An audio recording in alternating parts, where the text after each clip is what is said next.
Hello friends, हम कल मिले थे। आपको अगर याद हो, मैं गीता बैंकर्स यूनिवर्सिटी से। तो मैंने कल भी आपको बताया था कि पीआईबी डेली हम लोगों ने एक इनिशिएटिव नया शुरू किया है आरबीआई ग्रेड बी स्टूडेंट्स के लिए बैंकर्स यूनिवर्सिटी ने।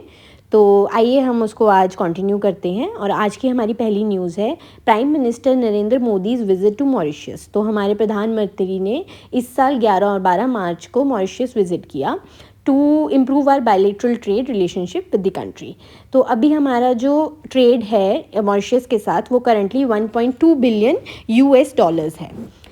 हमारा जो मॉरिशस के साथ ट्रेड है उसका में क्या हमें एक बेनिफिट या एक कहते हैं ना कि यूएसपी पॉइंट है कि 68% ऑफ द पॉपुलेशन जो मॉरिशस में है it is of Indian origin, क्योंकि वो हमारा इमीडिएट नेबर है। तो वहाँ पे बहुत है जो इंडियन ओरिजिन के लोग मिलते हैं जिनके साथ हमारी कल्चरल सिमिलैरिटीज़ बहुत सारी रहती हैं।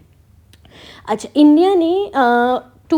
India has also extended over INR 1500 crore as part of its economic assistance to Mauritius since 2015. ठीक है, focusing on sectors like infrastructure, health and education.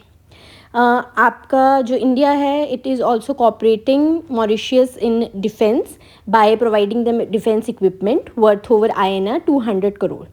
And both the countries collaborate on maritime security, क्योंकि दोनों Indian ocean reason में लाई करती हैं तो obviously उनमें भी हमारा कोलैबोरेशन रहेगा। अब यहाँ पे मेरा एक क्वेश्चन है आप लोगों से कि इंपोर्ट एक्सपोर्ट को हम यहाँ पे बढ़ावा देने के लिए इंडिया में कौन सा बैंक है जो इसके लिए असिस्टेंस प्रोवाइड करता है? तो ये आप मुझे कमेंट सेक्शन में ज़रूर बताएं। और ऐसे ही और बैंक जैसे कि हमारे आपको इस एग्ज़ाम के लिए world bank, Asian development bank, इन सब के बारे में जानना रहता है क्योंकि ये ज़रूरी है आपके एग्ज़ाम के लिए। और इन सब के लिए आप हमारा beginner to banker course join कर सकते हैं, जिसमें आपको ये डिटेल्ड में इनके फीचर्स, आपके क्या क्या आज के करंट डेवलपमेंट्स हैं, ये सब कुछ आपको हमारे कोर्स में मिल जाएगा क्योंकि ये ज़रूरी रहते हैं। आपको स्टैटिक और करंट दोनों साथ साथ चलाना है इस एग्ज़ाम के लिए। सेकेंड है आपके लिए IWAI and Delhi government collaborate to boost cruise tourism on river Yamuna. तो IWAI से आप क्या समझते हैं?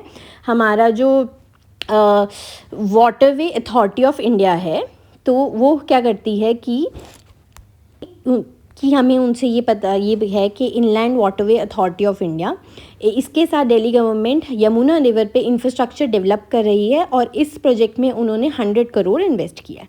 तो एक कोई भी इनिशिएटिव या कोई भी प्रोजेक्ट इंडिया में किया जाता है तो उसके क्या क्या टारगेट्स होते हैं? बेसिकली क्या है, ऑब्वियसली उससे टूरिज्म बढ़ेगा तो they aim to attract over 2 lakh tourist. Secondly obviously हर एक चीज़ से हमारी जॉब क्रिएशन हमें ज़रूरी है क्योंकि ऑब्वियसली हमारा अनएम्प्लॉयमेंट रेट इस टाइम ऑल टाइम हाई है। तो 5000 direct and indirect jobs will be created in hospitality, tourism and local service sectors. और उसके बाद इसके जो रूट्स रहेंगे it will be cover key spots like Yamuna in Delhi and historical sites such as Red Fort and Yamuna ghat. तो इसमें आपका जो inland waterways authority of India है ये एक स्टैट्यूटरी बॉडी है गवर्नमेंट की और ये 1986 में इस्टेब्लिश हुई थी और जो एक्ट पास हुआ था वो 1985 में हुआ था। तो ऐसी ही न्यूज़ आपको देखिए करंट के साथ स्टैटिक भी पता होना चाहिए और उसके लिए अगेन जो मैंने आपको पहले भी बताया था कि बिगनर टू बैंकर कोर्स आप लोग ज्वाइन कीजिए।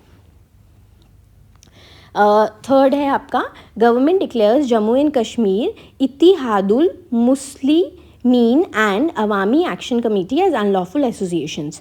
तो इसमें आपको जानना क्या ज़रूरी है कि बेसिकली ऑर्गेनाइजेशंस एक सरकार का जो एक्ट है unlawful activities prevention act UAPA act जिसको हम फेमसली बोलते हैं जो 1967 में पास हुआ था, उसके अंडर जो है सरकार किसी भी ऑर्गेनाइजेशन को अनलॉफुल एसोसिएशन बताती है। तो ये इनका क्या है कि government estimates that over INR 100 crore of illegal funding was routed through various fronts supporting these banned organisation in the last 3 years।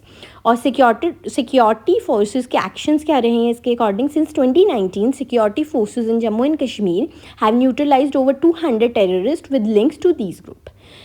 इसका इम्पैक्ट क्या रहता है हमें रीजन में? The move aims to dismantle the support infrastructure for terrorism in Jammu and Kashmir and to prevent any resurgence of separatist activities. Basically एक safe haven create करना है हम सब के लिए वहाँ उस रहने के लिए। आपका नेक्स्ट न्यूज़ है department of post partners with IISc for digital address system. तो ये इसके लिए क्या है कि आपके डिजिटल एक पूरी डायरेक्टली बनाई जाएगी हर किसी सिटीज़न के एड्रेस की।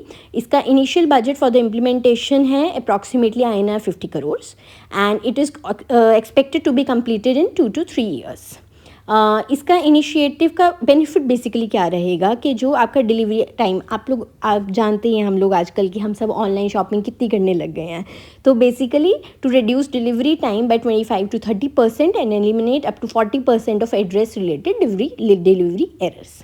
Coverage. The system will initially cover over 100 million postal addresses across urban and rural areas in India with plans to expand nationwide. आप देखेंगे कि जितने भी आजकल प्रोजेक्ट्स होते हैं वो इस सब को दिमाग में रख के किए जाते हैं कि आजकल मॉडर्न डे की हमारी क्या क्या प्रॉब्लम्स हैं, तो उसको दिमाग में रख के हम लोगों ने ना हर चीज़ का सॉल्यूशन सोचना है कि उसका इम्पैक्ट क्या है और हम उसको ठीक करने के लिए क्या कर सकते हैं। नेक्स्ट है आपका PIB highlights initiatives in agriculture and farmers welfare. Very important topic आपके एग्जाम पॉइंट ऑफ व्यू से। सो agriculture credit, the government has set a target of providing INR 18 lakh crore in agricultural credit for the year 25-26। Very important point, आप अपने exam में इसको बिल्कुल use कर सकते हैं। अंडर द प्रधानमंत्री किसान क्रेडिट कार्ड स्कीम। तो मुझे कमेंट करके ज़रूर बताइए कि प्रधानमंत्री किसान क्रेडिट कार्ड स्कीम किस ईयर में लॉन्च हुई थी।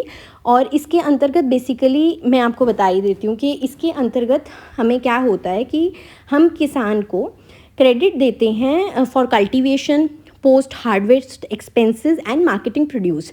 आप जैसे RBI के एग्ज़ाम दे रही हैं, ये RBI के अंडर बहुत इंपॉर्टेंट स्कीम है, कैसे हम क्रेडिट को ड्रिल डाउन करें to the grass root level.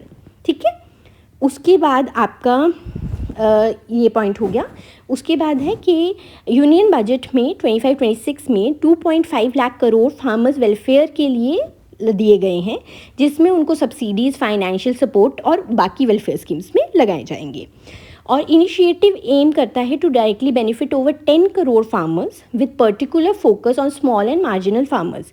Small and marginal farmers कौन होते हैं? जो 2 हेक्टेयर जिनकी लैंड से कम पे काम करते, प्रोड्यूस करते हैं, who constitute around 86% of the total farming community in India. Okay, and further 5,000 crore rupees has been allocated for promoting climate resilient agriculture practices including water conservation, soil health management and adoption of organic farming techniques. तो आज का lesson हमारे यहाँ ख़त्म होता है। आप please comment करके ज़रूर बताइए आपको ये क्लास कैसी लगी, एंड कमेंट करना और लाइक करना, सब्सक्राइब करना मत भूलिए। मैं गीता आपसे कल मिलूँगी। और please beginner to banker course को हमारे फॉलो कीजिए, सब्सक्राइब कीजिए। बहुत ही लिमिटेड सीट्स रह गई हैं। ऐसी जो इन्फॉर्मेशन मैं आपको दे रही हूँ, ऐसी इन्फॉर्मेशन से वो कोर्स रिप्लीट है, आपको बहुत हेल्प करेगा आपकी स्टडी करने में, आपका RBI, SBI, IBPS कोई भी एग्ज़ाम को क्लियर करने में वो बहुत हेल्प करेगा। उसकी लाइफ टाइम वैलिडिटी रहती है, एक्सपर्ट्स के द्वारा उसमें क्लासेस डाली गई हैं, मैं भी उसमें एक टीचर हूँ। तो प्लीज़ ज़रूर फॉलो करिए हमें। Thank you.